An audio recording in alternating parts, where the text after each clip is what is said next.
acaba de entrar no olho do furacão é o ministro da Economia, Paulo Guedes. O Tribunal de Contas da União vai apurar a suspeita de fraudes com fundos de pensão e das estatais. Ele é o padrinho da reforma da Previdência que está em discussão no Congresso. Salve, família Encarando! Aqui quem fala é o Davi, seja muito bem-vindo a mais um dos nossos vídeos. E nesse vídeo aqui, família, especificamente, eu já quero começar falando em merda. Pô, Davi, em merda, mano? Pois é, em merda. Porque merda é bem o que representa o que esse governo está fazendo. Não o Bolsonaro em si, mas esse pessoal que está auxiliando ele. Como o Paulo Guedes, por exemplo. A gente tem esse ditado aqui, principalmente em Pernambuco, né? Em outras partes do Brasil também fala que merda, quanto mais você mexe nela, você fica cutucando, mais ela fede. E é exatamente isso que a gente está vendo no governo. Como você viu aí, e nós já falamos em vários vídeos, não especificamente só desse governo, mas de todos que já tivemos, a gente nota que existem interesses particulares em cada coisa que esses caras fazem. Sempre esses caras ficam armados, estruturados, bem de vida, até o final da vida deles. E o salário que eles têm, pelos cargos públicos que tem, até o presidente, isso não proporcionaria isso, uma vida de riqueza até o final dos tempos. Não é assim. Esse dinheiro entra e vem da elite maldita. Porque a elite maldita, desde o começo, ela sempre comprou aqueles que podem fazer alguma coisa. Eu indico pra você de novo aquele filme Coração Valente, que você assista com outros olhos. Se você já assistiu, prestando atenção, que é um dos filmes que eu acho sensacionais, né, com Mel Gibson, lá mostra claramente que os lords, as pessoas que tinham o direito de realmente fazer uma rebelião, que poderiam de fato colocar a Escócia nos eixos, elas baixavam a cabeça e elas deixavam a Inglaterra fazer o que queria. Por quê? Porque eles subornaram aquelas pessoas que podiam fazer alguma coisa, que tinham legitimidade para fazer. Se não fosse um movimento criado pelo próprio povo, que revoltado de ser humilhado, de ser extorquido, de ser abusado, eles levantaram aquele movimento e começaram. E aí os lords não tiveram mais como se negar a aderir ao movimento. Mas mesmo assim foi muita luta para que isso acontecesse. Porque os caras tinham dobrado as suas riquezas, os caras ficaram podres de rico. O rei da Inglaterra, muito esperto, encheu, dobrou as terras dos caras, deu títulos, um monte de dinheiro, para eles ficar quietinhos lá na deles. É exatamente isso que está acontecendo. Então essa investigação em cima do Paulo Guedes, mais uma vez, mostra que os tempos passam, as coisas mudam, mas a forma desses caras agir continua a mesma coisa de antigamente, nunca mudou. Você acha que mudou? Estamos nos tempos modernos. Não, irmão. O Paulo Guedes, até quem é bolsonarista doente, quem é mínimo mesmo, admite que nunca foi muito com a cara do Paulo Guedes. E de fato o Paulo Guedes não foi Bolsonaro que escolheu, eu vou escolher esse ministro aqui. Não foi ele não. Existem vários acordos ali entre o próprio partido e o candidato, que o candidato, para receber o patrocínio, para receber o apoio do partido, ele acaba tendo que se submeter a várias coisas. Não foi Dilma que escolheu o Temer.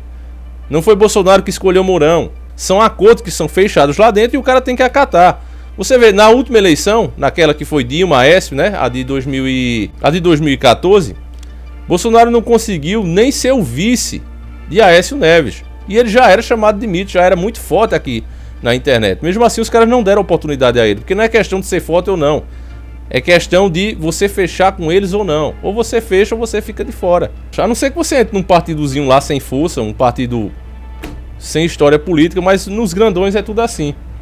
Então, irmãos, a gente tá vendo aí que o que Paulo Guedes, e aí a gente pode falar, afirmando em estudos, que de fato essa reforma que querem aprovar aí, ao contrário do que os caras estão dizendo, olha, ou aprova ou o Brasil quebra. Isso é uma grande mentira, família. É uma grande mentira, porque de fato o Brasil vai quebrar se continuar trabalhando como está, pagando juros altíssimos e cada vez mais apertando a população e, como Enéas dizia, tirando o sangue circulante da população. E que sangue circulante é esse, Davi?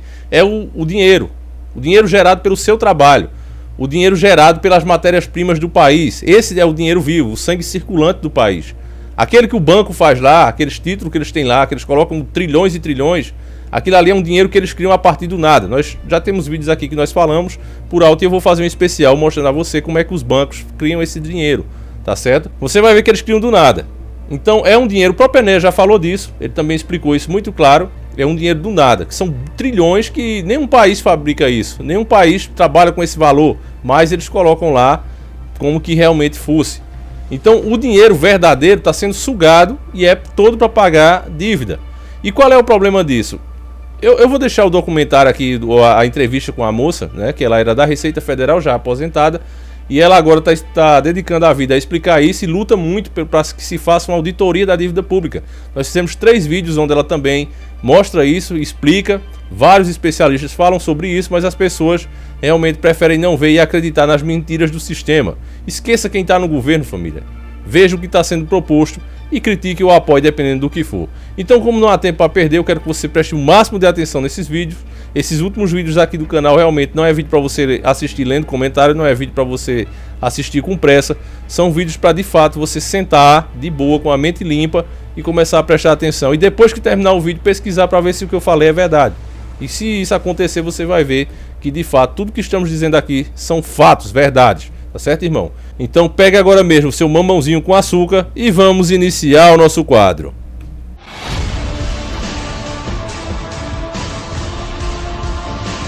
Senhores do Mundo. Pois é, a gente conversa agora pela web com a Maria Lúcia Fatorelli. A Maria Lúcia é auditora fiscal aposentada da Receita Federal. Oi, Maria Lúcia, tudo bom? Tudo bem? Boa tarde para vocês, Thalita, Marielle, todos os participantes e ouvintes aí do programa. Boa tarde, seja bem-vinda. Explica pra gente como essa denúncia em relação ao Paulo Guedes pode influenciar na discussão da reforma da Previdência e se há interesses particulares de Paulo Guedes nessa reforma. Olha, esse tema é gravíssimo, né? Ainda está em apuração. Mas as denúncias são muito graves. Porque o que está por trás dessa reforma da Previdência, quando ele fala que ele quer economizar 1 trilhão de qualquer jeito, é preciso que as pessoas entendam que esse 1 trilhão que ele quer economizar vai deixar de ser pago em aposentadorias, em pensão, em benefícios, em auxílio invalidez, auxílio doença, auxílio maternidade, etc. Não é? Então, esse 1 trilhão que ele quer economizar vai deixar de chegar nas mãos das pessoas, vai deixar de movimentar a economia, porque quem recebe os seus benefícios vai à feira, vai ao supermercado, contrata uma faxineira, etc. Então, quem recebe esse dinheiro, a faxineira que recebe, vai à feira. Então, movimenta toda a economia do país. Essa reforma, ela representa um dano enorme. E o que está por trás dela é o interesse da capitalização, que é o carro-chefe defendido pelo Paulo Guedes, que nada mais é do que uma aplicação de alto risco e alto custo, altíssimo custo, porque os fundos que recebem essas aplicações não ficam com esse dinheiro, aplicam em investimentos, muitas vezes de alto risco, que é o que mais existe nesse momento no mundo inteiro. Então, essa denúncia ela é muito grave, até porque tem também uma denúncia de que o próprio Paulo Guedes participou da implantação desse modelo no Chile e que ele, inclusive, dirigia uma das instituições que recebiam essas contas. O que aconteceu lá no Chile? A maioria dessas empresas, desses fundos, quebraram. E hoje o Chile é campeão de indigência de idosos. Idosos estão jogados nas ruas. E o índice de suicídio de idosos no Chile é o mais elevado de toda a América Latina, por causa dessa situação de empobrecimento e de total impossibilidade de sobreviver com meio salário mínimo. Porque depois que esses fundos de capitalização quebraram e pararam, ficaram impossibilitados de pagar os benefícios, o Estado recriou uma modalidade de aposentadoria, de previdência, que paga apenas meio salário mínimo para os idosos. Então, há poucos dias nós tivemos um especialista do Chile durante o lançamento da Frente Parlamentar da Previdência, e ele explicou que realmente o drama dos idosos lá é gravíssimo. Eles têm que escolher entre usar esses em torno de R$600, porque o salário mínimo lá é ser transformados em reais, estaria em torno de R$1.200. Então, os idosos que recebem cerca de R$600 têm que decidir se vão pagar uma moradia, imagina uma moradia por R$600, ou se vão comprar os seus remédios, ou se vão comer. Não dá para fazer as três coisas. Maria Então, Lúcia, Eu queria te perguntar Sim. uma coisa. O Bolsonaro, voltando lá de Israel, ele disse que agora resolveu conversar com os partidos políticos. Eu queria saber se isso é a nova ou é a velha política. Olha, é a velha política, não é? E quando fala conversar, os jornais já noticiaram que ele vai distribuir cargos, que cargos estão à disposição. Ele já falou até em pagar bônus. O que é bônus? Pois Não é. é? Deixa aí para as pessoas pensarem. O que pode ser esse bônus, não é mesmo? E além de liberar emendas, porque vocês sabem que todos os parlamentares apresentam emendas ao orçamento federal e prometem a realização daquelas emendas para a população local, onde eles têm os seus redutos eleitorais. Sim.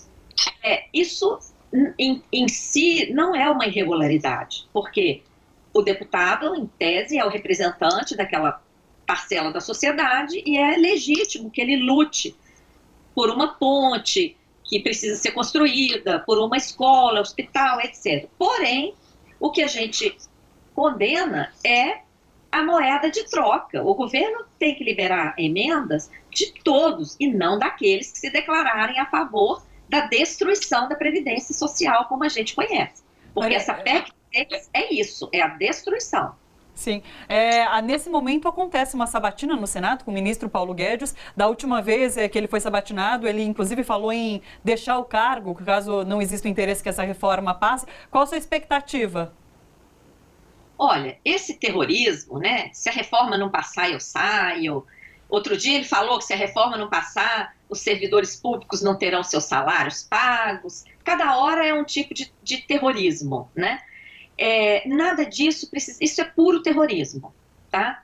O interesse nessa reforma é interesse do mercado, porque desde a Constituição de 88 até 2015, inclusive, só a arrecadação das contribuições sociais deram conta de cobrir todo o gasto da Seguridade Social, não só da Previdência, da assistência e da saúde, tudo.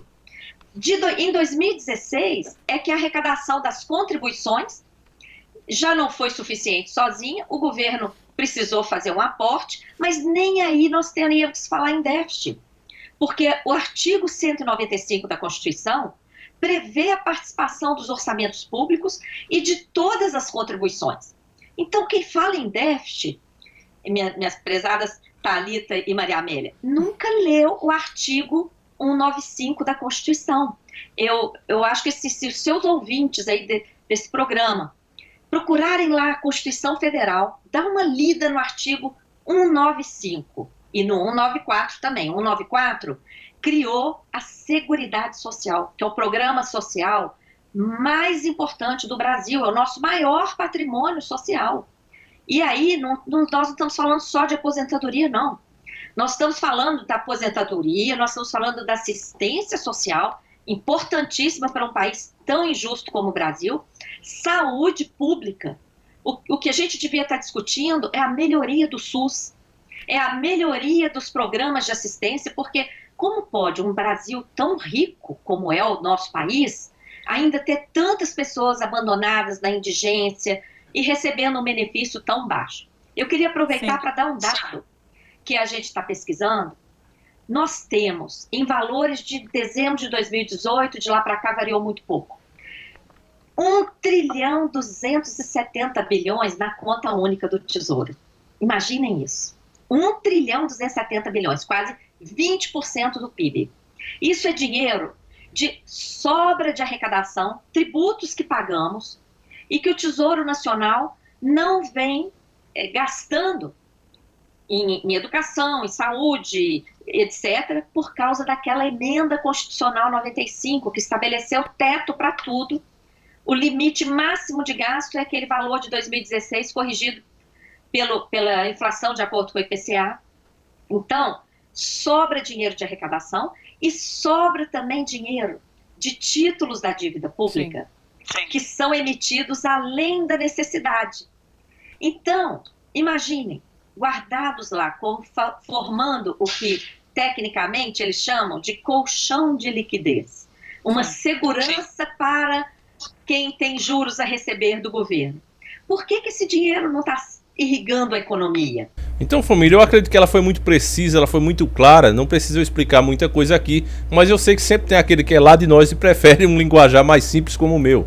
Então, vamos entender o seguinte, família. O que ela está dizendo claramente ali é que quando a gente paga o salário do aposentado, quando o governo vai lá e toma aposentado, teu dinheiro, a tua mixaria, esse aposentado compra açúcar, café, ovo, bolacha, paga a conta de energia, paga a conta de água, paga aquele perfume que a outra vizinha faz, entendeu? Ajeita o pneu velho da bicicleta, alguma coisa desse tipo. Sempre o aposentado gasta o dinheiro todo. Ele não viaja para fora do país, ele não compra coisa importada, ele gasta aqui dentro, tá certo? Esse dinheiro é o sangue circulante do país.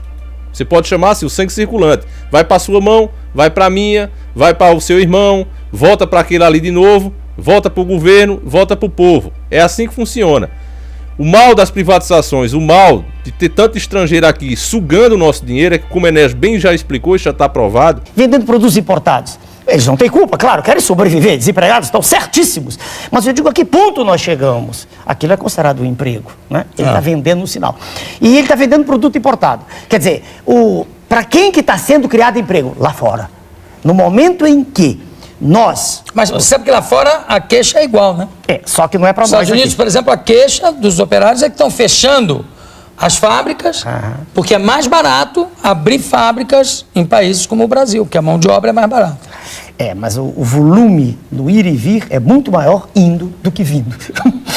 Se cotejarmos, é igual a história de investimento externo, o que veio e o que vai, é muito maior a fuga de capitais. Sai mais do que entra. Então, quando a gente privatiza os setores, quando a gente permite que uma reforma dessa seja feita para apertar ainda mais o povo, sugar o povo e levar esse dinheiro para fora, como ele quer 1 trilhão, ele quer tirar 1 trilhão da economia brasileira. Esse dinheiro vai ser sugado pros caras. 1 trilhão, irmão.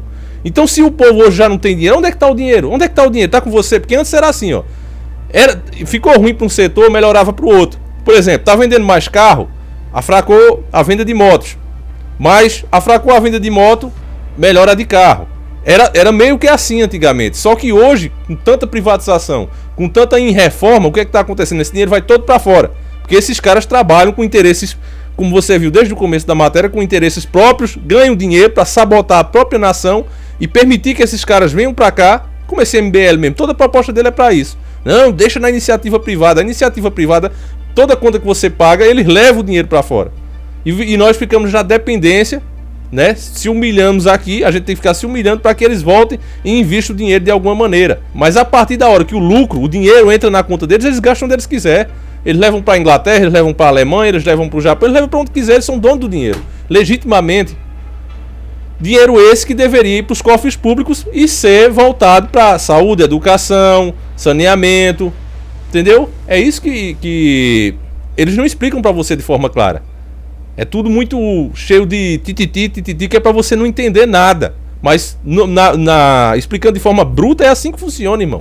É exatamente assim, não tem isso de ficar enchendo de frescura nas palavras não, porque a parada é essa mesmo. Então esse 1 trilhão que ele quer tirar é da nossa economia, o sangue pulsante da nação.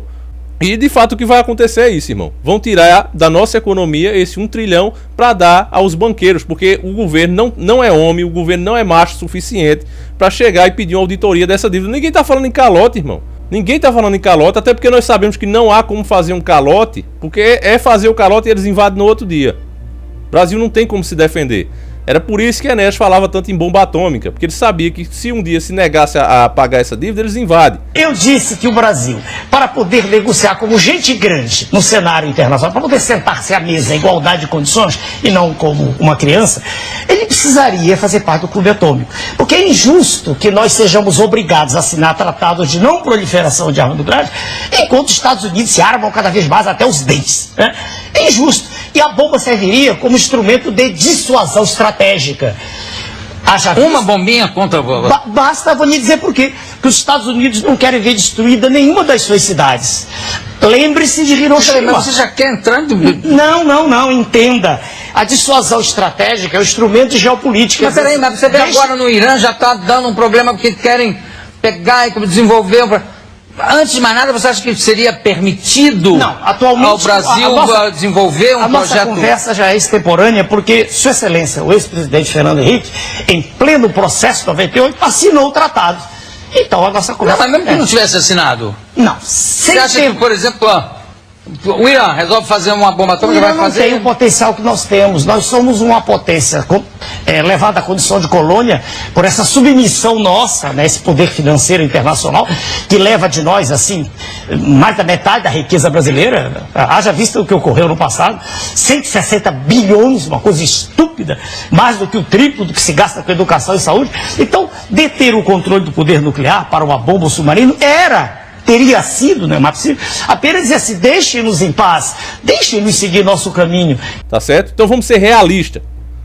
O que se pode fazer é uma auditoria da dívida pública agora, pedir uma auditoria, ver o que está errado, o que está sendo abusivo. O Brasil já passou, outros países já fizeram isso, irmão. Assiste os nossos vídeos, nós já explicamos, mostramos isso aí. Outros países já fizeram isso e diminuíram muito essa dívida. Então, se o governo fosse pelo menos macho para fazer isso, porque nem isso ele tem coragem, já que não peita de frente mesmo, porque peitar era o plano de Dr. Enéas. Enéas queria o quê? Montar uma bomba atômica, várias bombas pelo país, e para se defender, não para jogar em ninguém, mas para se defender, e aí sentar lá e dizer, não pago mais e vou pagar o que deve parcelado, não pago R$1 de juros a vocês. A ideia de Enéas era essa. Então, nunca que Bolsonaro vai fazer isso. Tira o cavalinho da chuva. Mas que pelo menos ele tivesse coragem de pedir auditoria. Não é nada demais ele fazer isso, para ver se pelo menos diminui um pouco esse juro, e daí sim, aí se ainda assim ficasse faltando dinheiro, eu seria a favor da reforma. Aí sim diminuir o salário de aposentado, diminuir o salário de todos nós. Não é para levantar a nossa nação, beleza, a gente trabalha até de graça. Agora, quando a gente vê o governo enchendo, vou nem falar palavrão para não bloquear o vídeo, enchendo lá os caras de dinheiro, os banqueiros bilionários Illuminati, sugando o nosso dinheiro. E a proposta do cara é para apertar mais a população, para continuar dando essa boa vida aos caras, realmente não tem como aceitar. E qualquer um que é a favor disso é um idiota manipulado, é um babaca que não entende de nada. Se desse o trabalho pelo menos de pesquisar sem olhar quem está falando, porque, por exemplo, eu vi lá aquela Gleice Hoffmann, né, que eu detesto aquela mulher casada com um bandido, aquela mulher cheia de problemas, a gente já mostrou o passado dela aqui, tem vídeos aí que inclusive...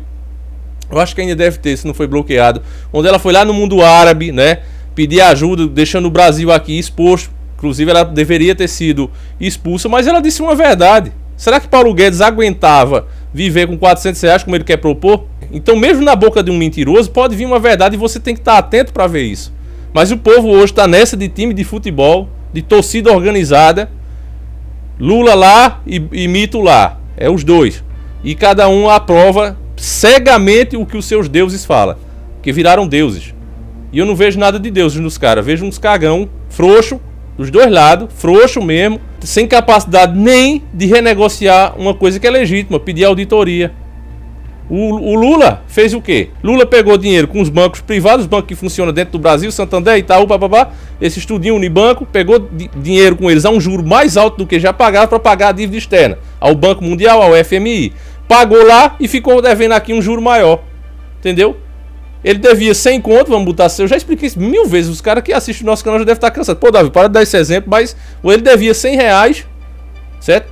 Para pagar um juro por R$10 por mês. Aí ele foi nos bancos privados de dentro de casa, pegou esses R$100 para pagar agora um juro de R$20 por mês. Foi o que Lula fez. E é por isso mesmo que ele não votou em 2014. Ele já podia se recandidatar em 2014, mas ele não quis porque ele sabia que essa bomba ia estourar. Então o tipo de presidente que a gente tem é sempre esse. É sempre esse tipo. Bolsonaro está fazendo a mesma coisa, já deixou claro isso. Quer apertar a população para continuar pagando esses juros. O X da questão, a raiz do problema, nenhum é macho suficiente para bater de frente com o sistema. Eu queria falar da questão central. Existe uma questão que os senhores candidatos, é uma questão pela qual eles passam, né, ao largo. A questão central, viu? A questão fundamental para o país é a absoluta impossibilidade de continuar sendo dessangrado como está. Eu falei disso em 89 e 94. Veja, vamos pegar só os 2000 e 2001, números redondos. Em 2000, o Brasil terminou o seu exercício, falando só do Tesouro Nacional. Há muitos números quando se fala desse assunto, só o Tesouro Nacional, com o número de 635 bilhões de reais.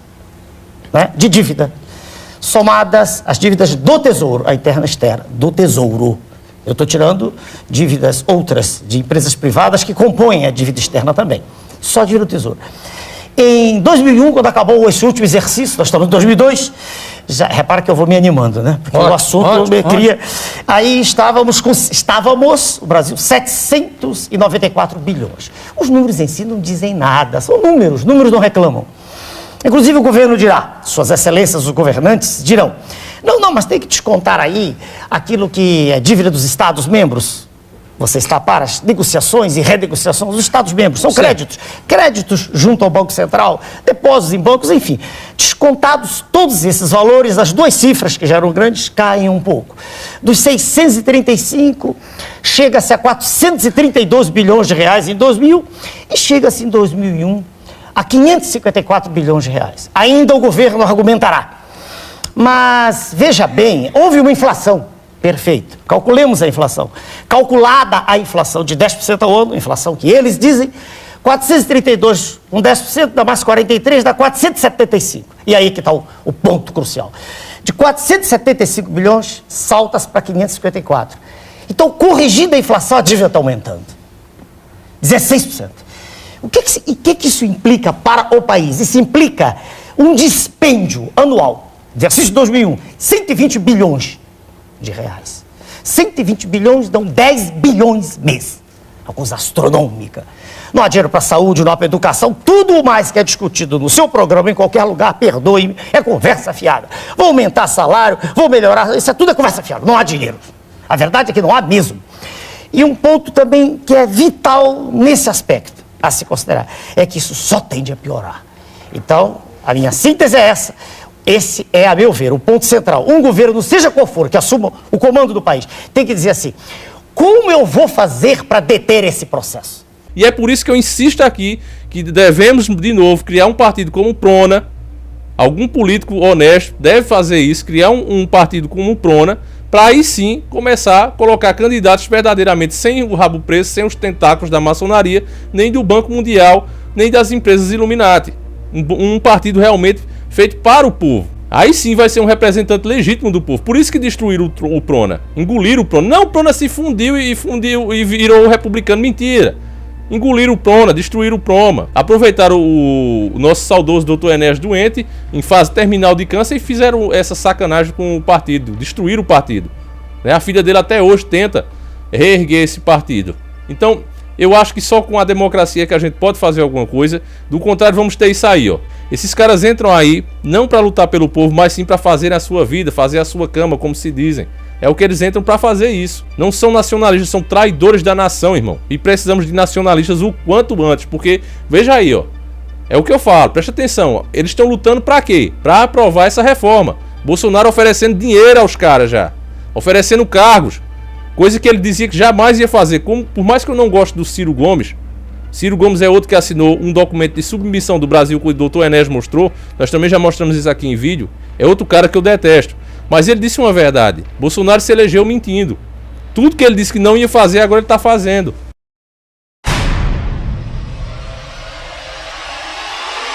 Que governo de porcaria é esse no Temer? Ainda fica com essa porcaria da reforma da Previdência. 65 anos, não vai aprovar. Ainda vão dar munição pro PT. Você, Temer, Sua Excelência Temer, não vai aprovar a reforma da Previdência, ainda vai dar munição pro PT crescer em 2018. Tome vergonha na cara, assuma a pipoca desse governo, Temer. Assuma, pô. Corta a cabeça dessa galera que tá aí, que você não vai responder por nada que, antes de assumir, não vai responder. Corta a cabeça desse amiguinho seu. Tem gente competente no Brasil. Tem.